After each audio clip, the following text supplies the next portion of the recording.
Okay, let's get started here. I'm going to have to do something here that I don't usually have to do, but give me 1 second.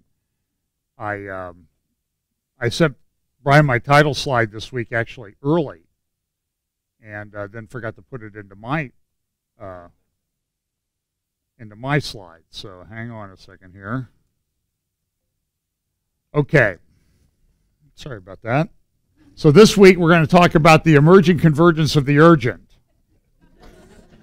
Okay, and in a couple weeks we'll probably be talking about the resurging of the emerging convergence of the urgent, and then the continuing resurgence of the emerging convergence of the urgent. So we've got titles.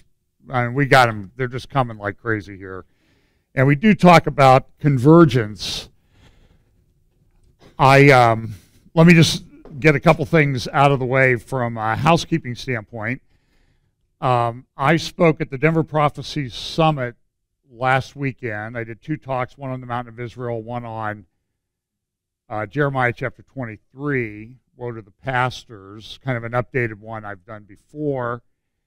I know that the Mountains of Israel one it's different than any one I've ever done on the Mountains of Israel, and that's up at, if you go to Doug Hamp, D-O-U-G, Hamp, H-A-M-P, M as in Mary, H-A-M-P, Doug Hamp YouTube channel, you'll be able to find the Mountains of Israel one, and the other one should be up there. I'm not sure when they're going to be able to get it posted. They had to record it and edit it a little bit differently than some of the others. And we had a great time. One thing about Denver, it's supposedly like 300 and some days of sunshine a year, and one of them was there on one of the 4 days that I was there. The others was very cloudy. It was cold. For August, it was like the high temperature one day was like 69 degrees. But about 3 months ago, I don't know if you heard about this, they had a hailstorm in Denver. Softball-sized hail went from Evergreen, which is near the mountains on the west side of Denver, through Golden, Arvada, Lakewood, Wheat Ridge, all the way to Brighton. It's about a 30-mile swath. I talked to a man at the conference who has a contract to do roof inspections. He used to be in the roofing business. And he said that in that area, they have to replace or heavily repair 150,000 roofs as a result of that. I mean, I saw some driving around. They were just ripped to shreds. They had somewhere, and when I started booking a rental car, a lot of them at the airport were $150 a day for a compact. All the way up to a van was running $335 a day. That's a lot of money. It would have cost, for a 4-day rental, it would have cost me $1,300 for a van. I couldn't figure out what was going on. I asked, and he told me, he says, well, they had over 200,000 cars that were heavily damaged to totaled by the hailstorm. And so everybody's renting a car, and they have portable tents set up. And it reminded me of the thing that you read about in Revelation. This was softball-sized hail. And in Revelation, it talks about 100-pound hailstones raining down. So you imagine the kind of damage it would do. The initial estimate there was $300 million to repair the damage. There's a large Mills outlet mall there on the west side, Colorado Mills, a couple million square feet. It's closed for over 6 months for repairs. And the total damages associated with that mall alone are just under $400 million from loss of use and lost rent and profits and repairs. It's a stunning thing. I mean, you just you don't think about it. It was the worst storm, they said, in Colorado history. And you don't hear that much about it because it's on the news one day. I remember hearing about it, but the hailstones melt and everybody forgets about it, but all the damage is left behind. And so it's an indication that there are these things coming, and we get these little previews and snippets of it. Now, I'm going to make a comment on this. There's a lot of stuff on the internet about the solar eclipse and the September 23rd sign in the heavens. And a lot of people, I mean, there's And it's become very divisive. If you don't agree with me that Psalm 23 is when the rapture is going to occur or something like that, we have to divide over this. And I think that's unfortunate. I will only say this. There's plenty of things going on in the world right now for you to pay attention and get your life right with the Lord and share the gospel with people and tell people that their only hope is being saved by grace through faith in Jesus Christ and his finished work on the cross. That's going to save them. And so while these things are interesting and they may be, I just haven't studied them enough. I will confess to that, because there's plenty of stuff going on to make you wake up and be aware, even if the eclipse wasn't happening or even if there wasn't this thing on September 23rd. Which some people say it's unique, some people say it's not. You can make up your own. But listen, I'm just telling you there's plenty of stuff out there for you to be paying attention to what's going on in the world, even if those things have no significance. And we'll go through some of those. We go through these each week. We will in a few weeks, 2 weeks actually, 2 weeks from yesterday, we'll be having a little conference here with Patrick Wood from Technocracy News, Mike Clapham, myself, Steve Mitchell.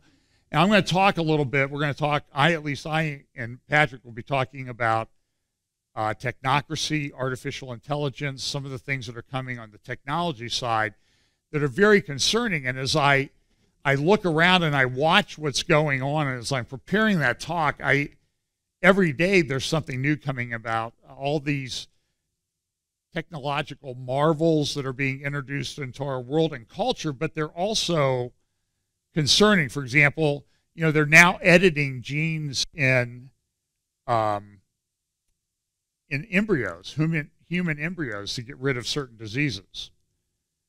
And they're soon going to take that technology over. But the problem is, and even Elon Musk, who runs Tesla, at a vast loss, by the way, and makes a lot of money doing it. He says, if you're not concerned about AI, artificial intelligence safety, you should be vastly more risk than North Korea. I think I agree with him on that, because what's happening is this artificial intelligence is developing without any ethical standards in many respects. And so people are being left to make it up on their own. That bothers me because of all of the things that we see going on in the world. There's even this. This is out of Wisconsin. Company workers choose to be chipped. And here's a picture of the guy being chipped. Here's a little Associated Press report on that. And saw it being used in other societies. We said, why not us? Why not us bring it and provide a solution that we can use for so many different things, not just opening doors, not just self-checkout in our markets, so many other different things. And at the end of the day, there's one thing that I know I speak for every one of our employees, is we're going to be responsible, we're going to be respectful with what we're going to do. The device isn't really, as a business, what we're interested in capitalizing off of. It's the software that runs the device that has the benefits to it. So that's really where we come from as a software company. So my concern just is with the health effect. What's going to happen to my body when I'm putting this foreign object into my hand and down the road? Because it was FDA approved in 2004, but that's still not very long term in my book. So I'd just like to know more about the long-term health effects. But you may at some point have it done. I could. I'm not saying never. I do think it's the wave of the future. I think that opinion research that's looked at what people who are on the cutting edge of developing these technologies think is that many of them believe we are going to be combining technology in our bodies. So the question is that everybody asks, and there is a passage in Revelation that talks about the mark of the beast, Revelation 16, Revelation 14. I don't know if this is the mark of the beast.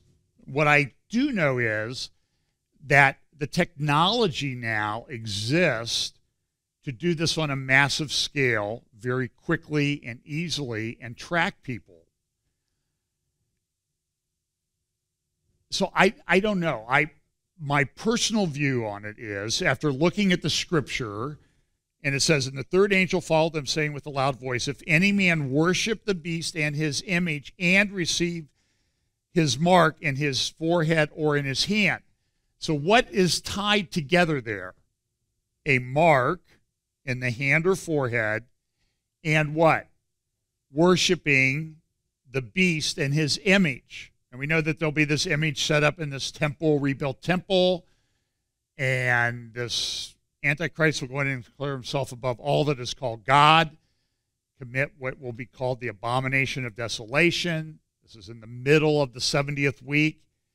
And so there is a connection there between the worship of the beast and his image and the mark. So right now, I don't see the worship of the beast connected with these microchips and that sort of things, but it may come to that. And so you should be aware and cautious of what you're doing. But the technology exists. I saw that China has now put in place scanners. They're releasing technology to get people that try to avoid traffic cameras. You know, some people, they say you can go to Pep Boys or another auto parts store and you can buy a reflector for your license plate so the camera can't read your license plate. So now what they're doing is they've developed technology that will fingerprint your car. Chips, scratches, and that type of things that are unique to your car that will be kept and stored in a database. And it's almost like a barcode. Car is acting like a barcode. Now, I play golf with a group of guys, and my one friend, he calls it his golf car. He only drives it when we go to play golf. And it's, some of the stuff on it doesn't work. You know, if you want to see what the temperature gauge says, you got to pound on the dash. And yesterday we were driving up to Mount Vernon to play, and we hit a deer. And it ran into the side of the car right where I was. It didn't damage any of the metal on the car. It might have knocked the wheel out of alignment, we think. But it damaged the mirror on the car, although if you looked at this mirror on the car, you would think, why haven't you gotten that fixed? And it's like, well, it's just a golf car, you know, so it's only you guys that get in it. So, but that car has a unique signature. You would recognize this car anywhere, so there was more damage to the mirror than there already was. And I don't know what happened to the deer. I assume it got up and ran away and maybe died. Who knows? But I mean, it hit hard. I mean, it was. But China will now be able to track all of that information about your car. That ding you never got fixed on the back door will be used to get you tickets, and this is Bob. And they'll also do facial recognition on people driving in the car to identify who's driving in the car. So it's coming.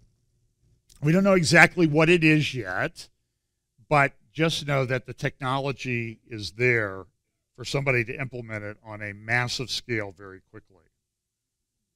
This is Vogue. This is Bradley Manning. Bradley Manning, who had a sex change, is now Chelsea Manning, was in the Army, stole some top secret stuff and turned it over to the press. And now Vogue has a photo spread on Chelsea Manning and says, Chelsea, this is what they tweeted the other day, changed the course of history. Now she's focusing on herself. Genetically, still a guy, but that doesn't matter in this world anymore. We can't figure out whether people are male or female. Somebody marked up the tweet. I thought that was good. Chelsea Manning is a traitor. Now he's focusing on himself. So I think that was right. In Australia, we talk sometimes about some of the things going on in Canada that don't make sense. And this is all over. I guess the point of this is it's all over the place. in the state of, I think, Queensland and Australia, one of the school districts there has issued a report or guidelines that young children, I mean, we're talking kids in kindergarten, pre-kindergarten, first grade, are not allowed to talk about Jesus in the schoolyard because it will be considered bullying to people, other people. This is, so what? So they're doing this to kids, and they'll stop at the kids, right? They're not going to stop at the kids. Departmental policy defines evangelizing as preaching or advocating a cause or religion with the object of making converts to Christianity. Now, isn't that discriminatory? Is there anything about other religions, about secularism or anything else? No, it's just Christianity. Examples of evangelizing cited in the review, as well as 2 earlier reviews into religious instruction providers, include sharing Christmas cards that refer to Jesus' birth. That's prohibited. Creating Christmas tree decorations to give away and making beaded bracelets to give to friends as a way of sharing the good news about Jesus. Now, when you hear this, you know, as people say, is the reaction is, okay, where did they get their graduate degree from? The people that made that up. Because you have to have the common sense absolutely beat out of you to come up with these kind of policies.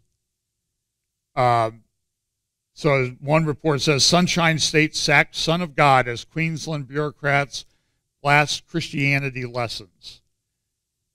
And what was going on there is that they do allow some religious instruction in the schools in a set-aside period. But now Christianity, evangelical Christianity, is off the table if they have their way. And I think this is coming everywhere. There was this report this week about this Google employee who wrote a memo about the fact that trying to figure out why there are fewer women working in the tech field than men, and it got distributed through Google, and then somebody sent it outside of Google, then Google got some heat, and so the guy got fired. And everybody says, you know, I don't agree with him, but, you know, it's, so he has a view, he's well-reasoned, he's thoughtful, he's a good employee, but what happened? He lost his job with Google. And I think the headline that I saw today, and I don't remember where I saw this, Google doesn't care what's good for us, what's best for us. They care about making money. And I know a lot of people who have monetized their videos that are Christians or conservative politically. They've had their videos pretty much 90% or more of them have been demonetized. You can't get advertising off them because it's not acceptable under Google's standards. And eventually Google will ban them. Dennis Prager runs a thing called Prager University. Give us 5 minutes, we'll give you a semester. And they have, it's probably the most watched private YouTube channel in the world. They will probably get somewhere in the order of 500 million views this year. I mean, we got over 2 million last year here. So they're like 250 times bigger. And they do it. They don't monetize it. But what Google has done is they've delisted. In other words, they don't show up well. You have to kind of dig through them, and they're labeled inappropriate for younger people. Dennis Prager videos that talk about ideas are inappropriate for young people. There are 34 of them now that are delisted or not on the approved list. They're still up. You can still get to them, but they're restricted. And you see all the junk that's out there, and they restrict Dennis Prager. What do you think? Look, you know, we're exploring alternatives here. We have other alternatives up. And so this Google employee got fired. You know, in Matthew chapter 24, Jesus gives us some indication of things that are going to be going on at the end. And Jesus answered and said unto them, Matthew 24, verse 4, take heed that no man deceive you, for many shall come in my name, saying, I am Christ, and shall deceive many. And ye shall hear of wars and rumors of wars. We'll talk about that in a minute. See that ye be not troubled, for all these things must come to pass, but the end is not yet. For nation will rise against nation, and kingdom against kingdom, and there shall be famines and pestilences and earthquakes in divers places. All these things, all these are the beginning of sorrows. Then they shall deliver you up to be afflicted, and shall kill you, and ye shall be hated of all nations for my name's sake. And then shall many be offended, and shall betray one another, and shall hate one another. This sounds like a prophecy about Facebook. I mean, everybody gets their, it's, you know, people, I don't have time to monitor everything that comes my way on my Facebook timeline, and people will tag me in a post. And I don't agree. So here's a disclaimer. I don't agree with everything that people tag me in, even though I don't block it and hide it, okay? I mean, really, think about it.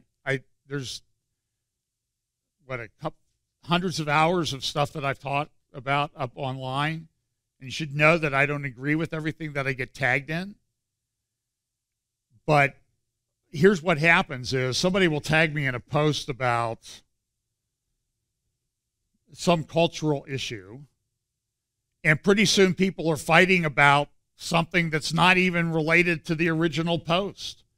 So my advice is, you know, be careful what you tag me in, please, and stay on topic, for crying out loud.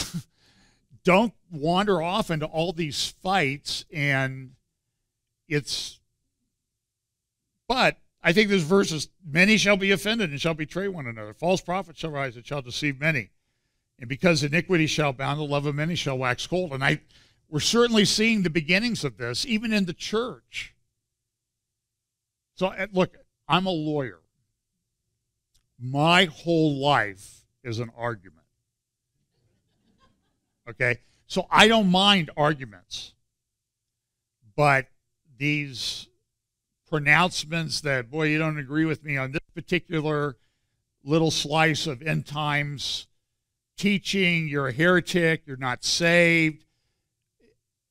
Folks, dial it back a little bit, please, okay? And look, and like I said, I love arguments. I do it all day long for a living. I have for 37 years of my life, even longer, because I started law school before that. So 40 years since I started law school.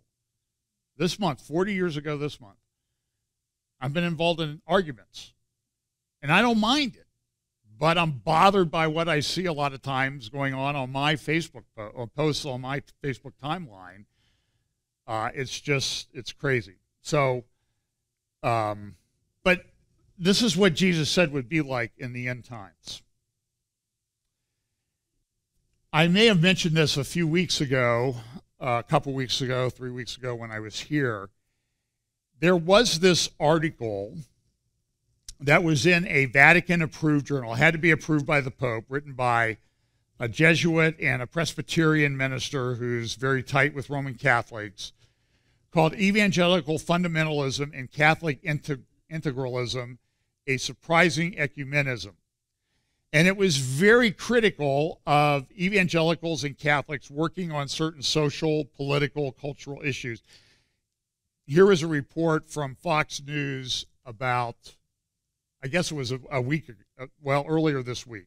In this week's Focus on Faith, some American Catholics are outraged about an article by two close associates of Pope Francis that compares hardline Christian conservatives in the U.S. to jihadists. Religion correspondent Lauren Green has more from New York. Pope Francis's silence is speaking loud and clear. At least that's what some believe, as two of his closest confidants rail against the political collaboration that's grown strong between evangelicals and conservative Catholics, particularly in their support of President Trump. In the liberal Jesuit publication La Civiltà Cattolica, Father Antonio Spadaro and Protestant pastor Marcelo Figueroa say the alliance has become radicalized, calling it an ecumenism of hate, that is, a xenophobic and Islamophobic vision that wants walls and purifying deportations. The Catholic League's Bill Donahue blasted the article. The idea of Catholics and evangelicals working together in the culture war is a good thing for America. We finally have a president who is religion-friendly, unlike his predecessor, and we hope to capitalize on that. And we're not going to be scared away by some screed coming out of the Vatican. Exit polls show 80% of white evangelicals who voted went for Trump. They've joined ranks with conservative Catholic groups on hot-button social issues like abortion and traditional marriage.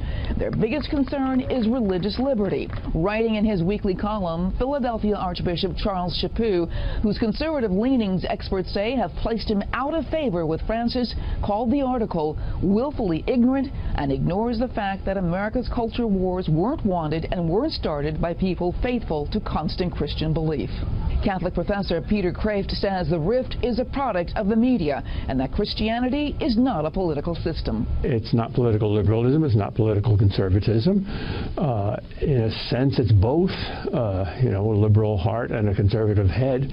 Neither Pope Francis nor the Vatican has commented.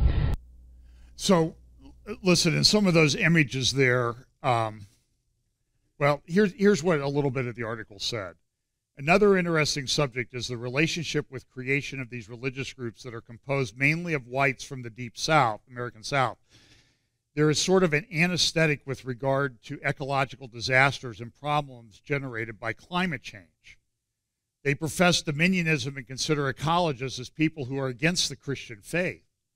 They place their own roots in a literalist understanding of the creation narratives of the book of Genesis to put humanity in a position of dominion over creation while creation remains subject to human will and biblical submission.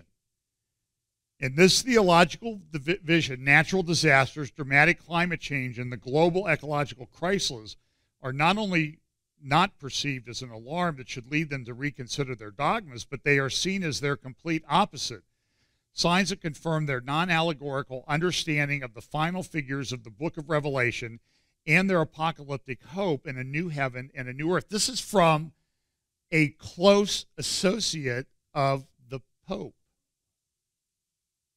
You understand the significance of this. And listen, we all believe in this sort of end-time catastrophes. Al Gore's made over $100 million off of it, fostering his brand of fear. Nobody ever gets on him about that because it's politically correct. But take the book of Revelation literally, and you're the problem. Now, look, there are images there in that I saw. I saw people from New Apostolic Reformation, like Paula White, that I wouldn't recommend anybody listen to. I saw someone who seems to be tied to jihadist movements and a mom in that one thing when Trump was signing that at the White House right after the inauguration. I don't like that, okay? I don't believe we're going to build the kingdom of God on earth. But these guys do. And then they complain about other, and there are Christians. There's a whole Christian Reconstructionist movement, Rushdoony and follow-ons like Gary North and that type of thing that will believe that we'll build this perfect kingdom, and then Jesus, well, but boy, they've done such a good job, I'm going back. They continue, theirs is a prophetic formula: fight the threats to American Christian values and prepare for the imminent justice of an Armageddon, a final showdown between good and evil, between God and Satan. In this sense, every process, be it of peace, dialogue, etc., collapses before the needs of the end, the final battle against the enemy, and the community of believers become a community of combatants. And you see how this narrative is set up to make evangelicals the bad guy. I once asked somebody, oh, you're the reason we have all these environmental disasters. And I'm like, what have we been in control of over the last 50 years? A good, solid evangelical. Well, James Watt was Secretary of the Interior for a short time under Ronald Reagan, Yeah, 36, 35 years ago for like a year and a half. And nobody liked them then anyway. So it's what leftists in their religious zeal do. They lie and they make things up. And Jesus said, look, it's going to happen. And it's going to intensify as we move through the end time. So you need to deal with it. And so I'm not, such a unidirectional reading of the biblical text can anesthetize consciences or actively support the most atrocious and dramatic portrayals of a world that is living beyond the frontiers of its own promised land. So look, they're right that there are abuses, but, you know, it's one of those things where, have you ever heard of a mirror? Not Amir, not Amir Safadi, a great guy, by the way, good teacher. No, a mirror to look in and see what it is you're actually saying. Do you ever listen or read what you write and apply it to yourself? And no, they don't. This is in the New York Times editorial page last Sunday. There's this view that you people, you believe Jesus is coming back. You're crazy. Well, here's what the New York Times reported last Sunday on their editorial pages. If you don't believe in God, you're more likely to believe in UFOs, the reality of UFOs. So if that's the test for being disconnected from reality, the New York Times says you're more likely to not believe in God if you hold that view. But what do they do all the time? Oh, you believe in all this crazy stuff that's not real? And so, again, nobody ever holds up the mirror. So we have this, I think we'll see increasing persecution of Christians. We have more lawlessness. This is Chicago suing the Justice Department over rules aimed at sanctuary cities. Because why? They want to do what they want to do. They don't care what the law is. And Sheriff Arpaio out in Phoenix, former Sheriff Arpaio, was convicted of contempt. Honestly, I don't know why Trump doesn't pardon him right away. Okay? I don't know. So I see some things. I'm going to talk about some things I see going on that I'm concerned about. This is from the New York Times, I think also a week ago. I guess 2 weeks ago. The diplomats can't save us. Talking about how Trump and Tillerson are changing the State Department. Now, I haven't seen a lot of evidence of that yet. The generals can't save us either. Kelly, Mattis, and McMaster are supposed to rein in the president. And so there's this narrative out there that, you know, Trump's out of control. He's doing all these things. But nobody ever questioned all the stuff that Obama did. And so what they do is they build this narrative and then fit everything into it. How the Trump administration broke the State Department. Yeah, I know. I think that's the picture of what it was like before he got there. There's all these investigations going on. The unmasking. Samantha Powers unmasked more people than anybody. Susan Rice, I hear now it's as a courtesy, McMaster has continued her top secret security clearance so she can continue to review documents. And there was hundreds of people that were unmasked, I think illegally and improperly. And so do something, somebody, just do something. Hire me. I'll go down there maybe, you know, if I have could do something.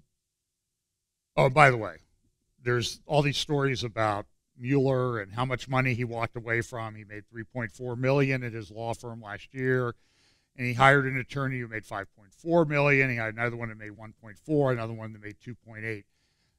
Can I dispel any? Not all lawyers make that kind of money. Okay, they're lawyers in Washington, and if I've spent time in Washington. I've worked with law firms down there. They're expensive. The lawyers do make a lot of money, way, way, way, way, way more than they do around here. And I speak from personal experience on that. But everybody, I have a conversation with these lawyers in Washington, and it's like, oh, yeah, my wife works over at this department, or now she's at this big law firm pulling down, $500,000 or $1 million a year, but she used to head up this Department of Justice. And, oh, yeah, my ex-wife, she used to work over here. I mean, it's like everybody's intermarried, I guess, is the way that they're doing. So we live in this era, these global threats. This was a headline this week. Global threats intensify. And everywhere we go, we look at this. We have this concern. Now, McMaster, I will tell you, I know that there are people that don't think that he's a problem. I have concerns about him. He seems to be pro-Iranian deal. There are reports that he's been very dismissive of Israel and Israel causing all these problems in the Middle East. Same way with Mattis. And I'm concerned about that. Okay, I want to be able to support these guys, but I'm telling you, I think they're dead wrong on this. This is a report. This is from Foreign Policy, hardly a right-wing publication. Here's the memo that blew up the NSC. An NSC staffer is forced out over a controversial memo, and here's the memo. POTUS and Political Warfare, written back in May. The guy's name was Higgins, and he got fired. The memo at the heart of the latest blow-up at the National Security Council presents a dark picture of media, academics, the deep state, and other enemies allegedly working to subvert U.S. President Donald Trump, according to a copy of the document obtained by Foreign Policy. And I looked it up, and you can find this memo online. This is a quote. I'll just read a few quotes from the memo. This is not politics as usual, but rather political warfare at an unprecedented level that is openly engaged in the direct targeting of a seated president through manipulation of the news cycle. And tell me, do you disagree with this? Is this guy way out in right field? I guess it would be right field. Or is he right on target? It must be recognized on its own terms that so that immediate action can be taken. At its core, these campaigns run on multiple lines of effort, serve as the nonviolent line of effort of a wider movement, and execute political warfare agendas that reflect cultural Marxist outcomes. The campaigns operate through narratives. Because the hard left is aligned with Islamist organizations at local, Antifa working with Muslim Brotherhood, doing business as MSA, Muslim Students Association and CARE, national, ACLU and Black Lives Matter working with CARE and MPAC, and international levels, Organization of Islamic Countries working with OSCE and the UN. Recognition must be given to the fact that they seamlessly interoperate at the narrative level as well. In candidate Trump, the opposition saw a threat to the politically correct enforcement narratives that they meticulously laid out over the past few decades. In President Trump, they see a latent threat that continue that effort to ruinous effect, and their retaliatory response reflects this fear. So tell me what was inaccurate in that statement. And it goes on to identify the opposition. And down here in the middle of the paragraph, it says, hence the sexism, racism, and xenophobia memes. As a Judeo-Christian culture, forced inclusion of postmodern notions and tolerance is designed to induce nihilistic contradictions that reduce all thought, all faith, all loyalties to meaninglessness. Group rights based on sex or ethnicity are a direct assault on the very idea of individual human rights and natural law around which the Constitution was framed. Transgender acceptance memes attack at the most basic level by denying a person the right to declare the biological fact of one's sex. When a population has a 2 + 2 = 5 imposed on it, there are many that benefit. I'm like, hire this man. Give him a bonus. But he got fired by McMaster, and there were a couple others, Derek Harvey and a couple others that were forced out. And he goes to identify the opposition, mainstream media. They do the narratives. The academy, and that's been going on for a long time, and it may have reached a point of no return. The deep state, global corporatists, and bankers. This was written back in May, and this week somebody writes a well-reasoned memo discussing that there may be some differences between men and women, and he gets fired by Google. This guy's almost prophetic. Democratic leadership, Republican leadership, and Islamists. Those are the oppositions. The author of the memo, Rich Higgins, who was in strategic planning at the National Security Council, was among those recently pushed out, and that included Derek Harvey. Look at this. Political warfare is warfare. Strategic information campaigns designed to delegitimize through disinformation arise out of nonviolent lines of effort in political warfare regimes. They run on multiple lines of operation, support the larger nonviolent line of effort. And so he and Derek Harvey, McMaster took him out. Flynn, he's out. Ezra Cohen, Watnick, and Derek Harvey, all fired and out. And people that are pro-Iran agreement and I think anti-Israel are put in place. So I'm concerned about it. Andrew McCarthy has a good article about McMaster and the challenge of Sharia supremacism, and I think it's a good one. I'm not going to go through that. You can find that over at National Review. And again, let me give a disclaimer. Just because I cite something doesn't mean I agree with everything at National Review, okay? They have a lot of guys I don't agree with. I think they're way off. But I'm just pointing out, as part of the research that I do, that this is a pretty good article. And he just says that McMaster refuses to recognize Sharia supremacism that comes out of Islam. It comes out of the holy text of Islam. And he acts like, no, terrorism has nothing to do with it, with that religion. And it's just, and I'm concerned. I'm very, very concerned about that. As McCarthy points out, bellicose Muslim scriptures have in any event been nullified or contextualized to apply only to their 7th century conditions. Just ask anyone at Georgetown.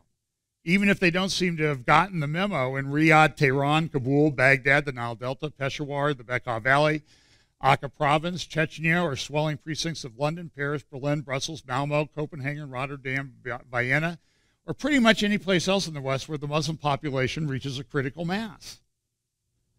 And he prosecuted the blind sheikh for the first World Trade Center bombing. He knows what he's talking about.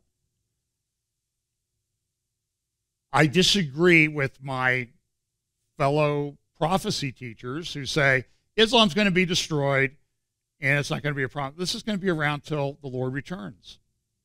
There are prophecies about getting rid of it. But they're associated, I think, with the end of that 70th week, not before. Not even half the Muslims in the world live in the Middle East anyway.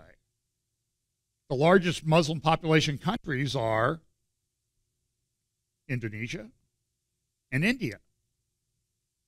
And they're having problems. Indonesia, they're out running around. I don't remember what the article was, but I know what it was. They had a statue at a Confucius temple in Indonesia. So what did they do? They put a big sheet over it to cover it up and they're going to destroy it eventually. And this is Indonesia, supposedly. And I can tell you, heard stories about pastors being persecuted, killed in Indonesia for their faith.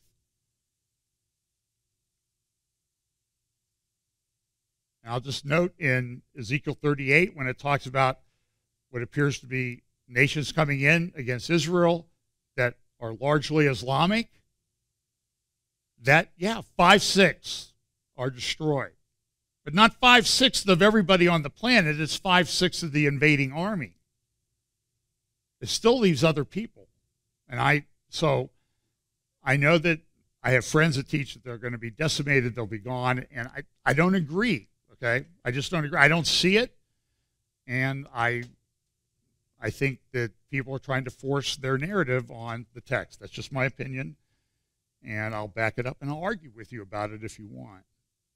I don't think it's a salvation issue. So this was a guy, the national interest, the end of Alliance America, and the geopolitics of upheaval. And I mean, do we see upheaval going on in the world today? A little. Does it seem a little bit like the world's off kilter, off center, that things are erupting everywhere? And this guy says this is probably going to happen for a long time. So get used to it. And I just don't think there's any stepping back at this point. And then we see this thing down in Charlottesville yesterday, and it's going to be, yep, all you Christians are white racists. Now listen, I don't care really what race you are. I care about what you believe and how you act. I don't care what race you are. And I don't think anybody in this church does. And I grew up in conservative evangelicalism. Yeah, there are racists everywhere. There are leftists that are as bad or worse than anybody. So I don't support what these white supremacists did. I don't like the way they did it. I think everybody was trying to pick a fight. And before we judge what happened with this vehicle driving into the crowd, we need to get the facts a little bit. It may be the guy is a racist. I don't know. We don't really know, right?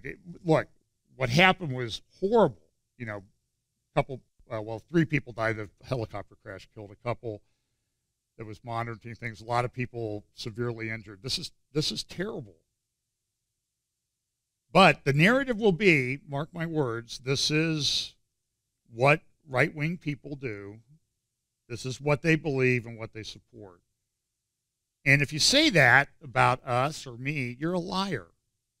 You're ignoramus. And if you do it a second time after I tell you, you're a liar. Because that's not what we believe. I personally think that a lot of this disruption in the United States is caused by this: the continuing push to divide up Israel. Caroline Glick notes this in her column on Friday, America's Strategic Paralysis. She talks about this fact that, according to senior U.S. national security source familiar with the issue, Derek Harvey advocated that the administration recognize and act on the growing threat to U.S. allies Israel and Jordan posed by Iran and Hezbollah in Syria. This week it was reported that both Israel and Jordan briefed U.S. officials involved in the ceasefire negotiations and set out their objections to continue. This is ceasefire negotiations in Syria, and set out their objections to continued deployment of Iranian Hezbollah forces in the country. Harvey, the source explains, objected to the Pentagon's insistence on limiting its discussion of U.S. operations in Syria to the campaign against ISIS. He said that as Hezbollah and Iran must also be addressed. Rather than consider his position, Harvey, the source says, was shot down by his colleagues from the Pentagon who accused him of being a warmonger. And as a consequence, with U.S. forces fighting side by side now with Hezbollah in Syria, and so advancing the Iranian control over Syria, the Trump administration's policy in the country has become substantively identical to that of its predecessor. She goes on to say that the way we're acting with regard to Iran, who's developing nuclear capabilities, sends the wrong message to North Korea, which, as you know, is developing its missile and nuclear technologies as well. So, the other interesting thing is the attacks on Trump, the investigations, they raided Manafort's home. And the reason they raided Manafort's home early in the morning, even though he was turning things over, was to what? Put pressure on Manafort, put pressure on those around Manafort, those associated with him and Trump. This is a prosecutorial tactic. And so they're going to, and they're doing it to Netanyahu in Israel. They're trying to get him on everything, threatening to indict his wife. They have picked up one of his close associates, his chief of staff, I believe, Ari Haro, and they essentially charged him with an unrelated crime. It's a lesser offense to put pressure on him to testify against Netanyahu. This is what prosecutors do. I've seen how prosecutors work. This is what Mueller is doing by raiding that, by convening a grand jury in Washington, D.C., because why? Republicans have zero support in Washington, D.C. So where would you want to get a charge? You want to justify your existence? Convene a grand jury in D.C. Probably the easiest place in the world to get an indictment against a Republican. So they're doing the same thing in Israel to get rid of Netanyahu that they're doing here to get rid of Trump. And so it's to upset the political process. We had an election. Based on the way our elections run, Trump won. And now personally, I've never seen anything like it. Middle East, interesting report here. Study shows murder-suicides in Mideast 10 times deadlier than war. In 2015, through murder or suicide, 1.4 million Muslim men in the Middle East, the 22 countries in the Middle East, committed suicide or were murdered. 1.4 million. In 1 year. 1 year. We talk about an opioid crisis here in America. 33,000 people, 35,000 people dying in 1 year. This is Middle East, outside of the wars that are going on. It's 10 times worse, murder and suicide combined. It's, and you wonder how long it will go on. Well, let's talk a little bit about North Korea. I'll get us out of here. We got a little bit of a late start. So what's going on with North Korea? You know, Trump said fire and fury will rain down on them like the world has never seen. Now, Kim Jong-un comes out and says stuff like this all the time, and Trump responds in kind, and it's like, oh, it's Donald Trump's fault if anything happens. And the papers are just full of this. Trump steps up the rhetoric, more threats from Trump, doubles down. They had this giant parade in rally in North Korea where I give them credit. They know how to do parades over there, man. Everybody marching in a straight line, and they're better at it than just about. They make the Ohio State band look like a bunch of pikers, even though we know it's the best band in the land. And but they do this, and it's incredible. Trump warns of big trouble. World waits. President warns of forces. I mean, just the headlines. You know, The Spectator, even England, fire and fury. And then Susan Rice, of course, she weighs in with an editorial on Wednesday or Thursday in the New York Times saying, hey, just be nice to them. They'll be okay. That's what we were. Look, he never attacked us. And he never has, right? Really. Although we lost 33,000 men in Korea, keeping the South Korea free.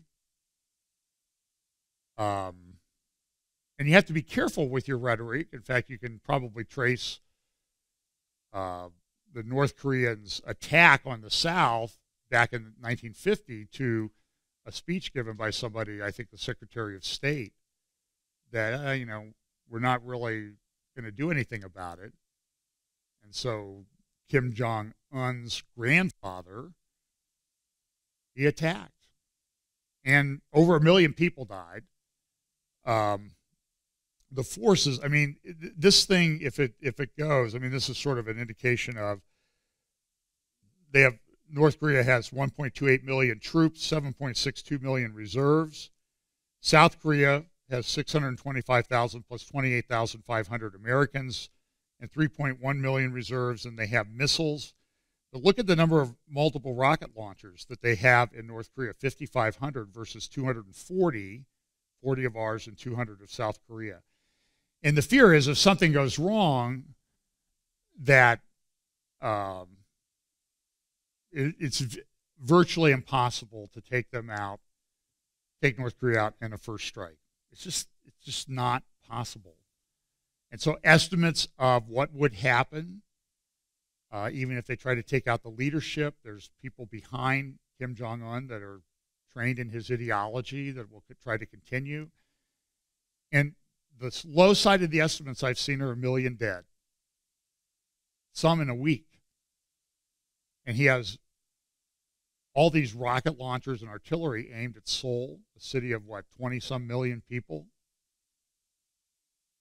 within sight of the border, where he has all these artillery. And other estimates I've seen as high as 10 million people in short order could be killed. And then the question is, is this being made up? I don't know. Okay, their rockets seem to be developing. Even the ones that look like they were destroyed, it looks like they were doing controlled steering of the rockets.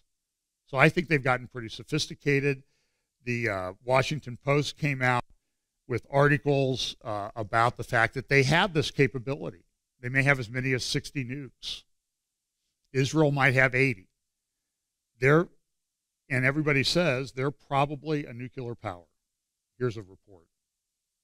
Director of Defense Studies, Harry Kazianis, who's with us, along with the former CIA military analyst Tara Mueller. So, all right, guys, good to see both of you. I'm going to start, Harry, with you on this. And it's the newest, as I said, development on top of a number of other developments that lead us to believe this week that tensions have spiked, right, with North Korea. But this is a kind of, I guess, a technological development. What do you make of it?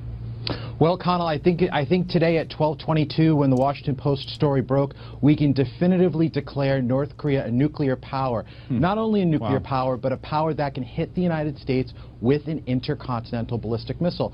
The report also says that North Korea not only has 12 to 20 nuclear weapons, like we've been saying for quite a long time now, but 60 nuclear weapons. So these are all game-changing revelations that we have to be concerned about. The biggest takeaway, we are out of time. We are out of time to stop North Korea from getting a nuclear weapon, and that's...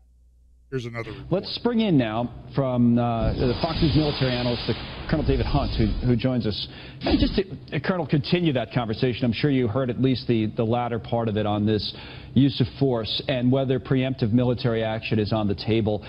What are the consequences of that, to the point about whether we have any, quote, good options here?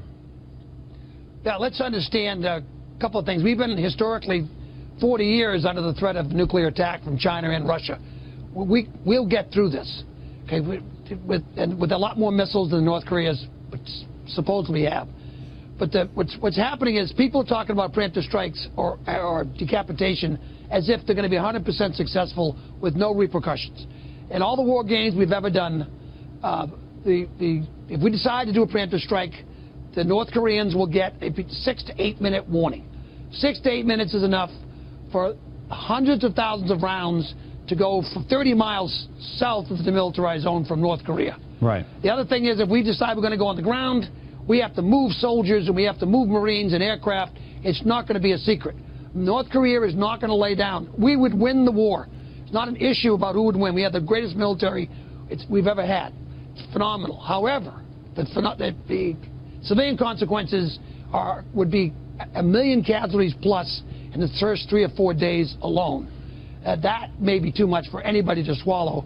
So talking tough to me doesn't work as well as preparation. And the last point, we do not have a very good missile defense. It's shooting a bullet down with another bullet. And we're less than 50% on our tests. So, yeah, we've got to get on that if we're seriously going to do something. Because as hard as we want to hit North Korea, they get to punch back. And this is I thought it was a video. I guess not. Yeah. This is a military display that they put on in China recently. And China and North Korea have been close. Now, look, here's the takeaway. Iran is stepping in. China seems to be backing off a little bit. And Iran's stepping in and becoming North Korea's best friend. North Korea needs cash. Well, who got billions of dollars of cash out of the Obama administration? Iran. What are they doing with it? Well, I have no doubt they're buying nuclear technology and missile technology from North Korea, which North Korea appears to be getting from China. So you have this convergence of all of these countries. And the reason why it's sort of urgent is that Russia has a demographic problem. They're a declining population.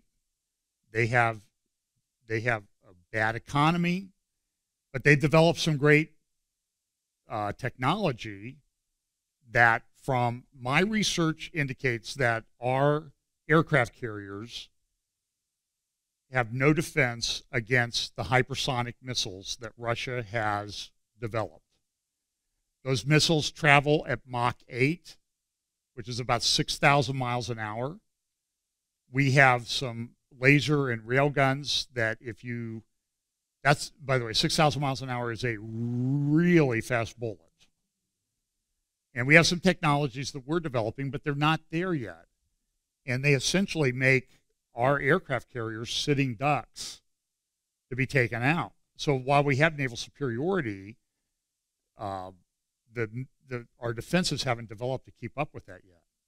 And so now you have this convergence and so everybody's distracted by North Korea. And at the meantime, you have Russia, Iran, and Syria in talks about how Russia, Iran, and Turkey involved in talks about how to divide up Syria and putting things on place on the Syrian border. And how are they going to do this? And what they're going to do. This is from the Tehran Times. Iran has emerged as a major player in resolving Syrian crisis, diplomat says. And that's things that fit into Bible prophecy. And here's this article. This was Rouhani's inauguration this week. And you see the guy in white, the little frail guy, that's Khamenei. And that's Rouhani. He was sworn in for another 4-year term. And then what you'll see is a couple people here in the crowd. There's Khamenei, the supreme leader. And this guy, who's that? He is Kim Jong-nam, president of the Presidium of the Supreme People's Assembly of North Korea. By some intelligence estimates, he's the number 2 guy in North Korea. And there he is in the front row at Rouhani's swearing in. Now, you also see the European foreign minister there in her head covering at the same inauguration. So we have this. Iran is flexing its muscle in Afghanistan. They are on the northern border. And while Trump met with Hariri, the head of Lebanon, Hezbollah is moving in to Lebanon. And there's this convergence of the urgent, emerging convergence of the urgent. Here is this report. Now I'm going to forget the source. It was in an intelligence report. Here's what it says. The Arab states have no time to deal with the Palestinian issue as they are up to their necks in wars taking place on their territories or near their borders. Libya, Egypt, Lebanon, Syria, Iraq, Saudi Arabia, and Yemen have all been in a state of war for several years now. And so what you have is this convergence of, we know these things are going to happen in the end times, and we know that they appear to be close, but they may be even a little bit closer than we think, because demographically Russia has a problem, economically it has a problem. Iran has, some demographic issues and a growing dissent within its country. So we have this convergence of all these people who they're running out of time to do something. China has a debt bomb that appears to be going off pretty soon. I mean, it's just, you know, we're in kind of a bubble in the stock market and real estate here in the United States again. That didn't end well in 2008, and by some estimates, it appears to be worse now than it was then. I'm just saying is all these things that are happening are happening. So up here in northeast Lebanon, what happened is Hezbollah pushed out the Syrian rebels, and they're consolidating their control over Lebanon. So Hariri comes and, you know, Trump shakes his hand and says they're going to fight Hezbollah, but that's not really the reality of what's going on over there. Hezbollah continues to rise. And so what you have up there, and it continues all over the Syrian theater, it even goes over into eastern Syria. Hezbollah is taking over these areas from the rebel armies, and they're in control. Hezbollah is what? It's Iran. It's a proxy for Iran. Here's what this article says. Intoxicated with victory, Hezbollah activists have warned that Arsil, that's up there in northeastern Lebanon border area, is just an exercise for a war with Israel. Senior members of the organization have even compared their war to the Iraqi army's victory over ISIS in Mosul. Commentators in the Sunni world have warned that the real goal of Hezbollah's operation is to perform an ethnic cleansing and expel not only the al-Nusra Front organization, which is now called Fatah al-Sham, to the Syrian city of Idlib, but the entire Sunni population. So there's all of these things are converging, and then over in the oil fields over here in eastern Syria, what used to be called Syria, there's all these things going on. And so the question is, what I'm just saying is that Iran is consolidating its control over these areas. The Shiites are driving out the Sunnis. And this is, Russia did this. This is how all those people ended up in Europe. They were bombed. Remember the guy from the NATO who said that they were attacking people to get people on the move. And so all of this is leading to, in some, this is in Front Page Mag, the Third Lebanon War, not a matter of if, but when. Interesting times. The window in which a lot of these, I think, these things that are prophesied can happen is narrowing. That's why it's called the convergence of the urgent. They have to act soon before things change. So I think it could happen very soon. Now, look, could be wrong, could unwind and everything get peaceful and nice now for a while. But it just seems like there's too many things in play all at the same time. So what does this mean? It means we need to be about getting our lives in order and sharing the gospel with as many people as we can, because time is short. And I remember growing up in the 60s, the Cuban Missile Crisis. And I remember asking my mom, I was like 8 or 9 years old, hey, what's this mean? We could have nuclear war. Okay. I'd read about Hiroshima and Nagasaki. I knew what that meant.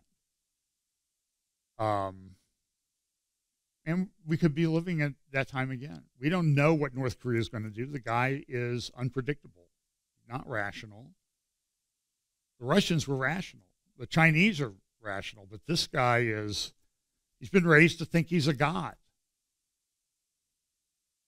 That would interfere with his ability to reason. So look, we live in interesting times, and it's time to get ready. So let's pray, and we'll pick this up next week. Father, thank you again for the blessing that you gave us to live not only at this time, but to have your word that gives us a picture of what to expect so that we won't be distressed by the distressing things that we see. Keep us in your word, committed to you, and give us a dose of your Holy Spirit so that we can understand the times in which we live. In Jesus' name, amen.